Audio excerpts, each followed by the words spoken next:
Hello viewers, আসসালামু আলাইকুম। Welcome to my YouTube channel Emon ফিজন্স বিডি ডট। আশা করি আপনারা সবাই ভালো আছেন।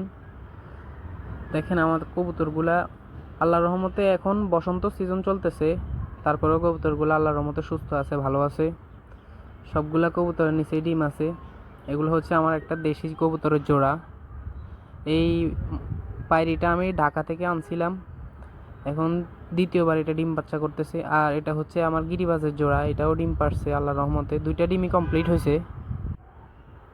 দেখেন আপনারা, যে ডিমটা জমে গেছে, আশা করি আর অল্প কদিন লাগবে ফুটতে। আর এগুলো হচ্ছে আমার রেসের কবুতর, এরাও ডিম দিছে 2-3 দিন হচ্ছে।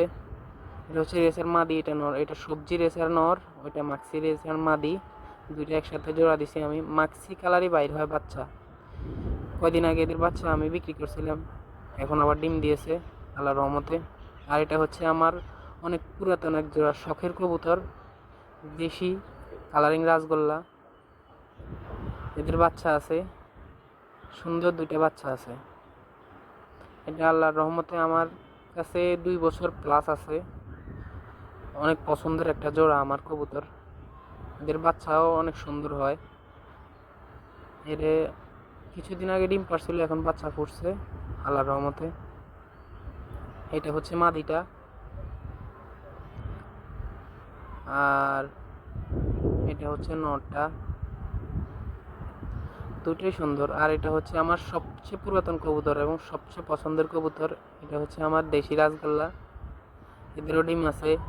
এরা আমার কাছে প্রায় 4 বছর প্লাস, আমি এদেরকে দিয়ে কবুতর পালা শুরু করছিলাম। আর এটা হচ্ছে নিচে যে রাজগোল্লা জোড়াটা দেশি, ওইটার বাচ্চা। এটাও ওর আগের বাচ্চা, দুইটা বাচ্চা, দুইটাই নর হয়েছে, অনেক সুন্দর আলহামদুলিল্লাহ। আর এটা হচ্ছে রেসার মাদি, এটার জন্য ভালো একটা নর খুঁজতেছিলাম, পাই নাই, তাই গিরিবাজ দিয়ে জোড়া দিয়ে রাখছি, পরবর্তীতে পাইলে তখন জোড়া দেব। এই হচ্ছে কবুতরের আপডেট। আলহামদুলিল্লাহ, কবুতর পালার মধ্যে আলাদা একটা শান্তি আছে, যেটা অন্যান্য কোনো কিছু পালাতে শান্তি নেই। কবুতর হচ্ছে শখের জিনিস। এটা হচ্ছে আমাদের বাসার পাশের ওয়েদারটা, আলহামদুলিল্লাহ কবুতরের জন্য অনেক সুন্দর একটা ওয়েদার, তারা সুন্দরভাবে বসবাস করে। আশা করি ভালো থাকবেন, সুস্থ থাকবেন। দেখা হবে পরের কোনো ভিডিও।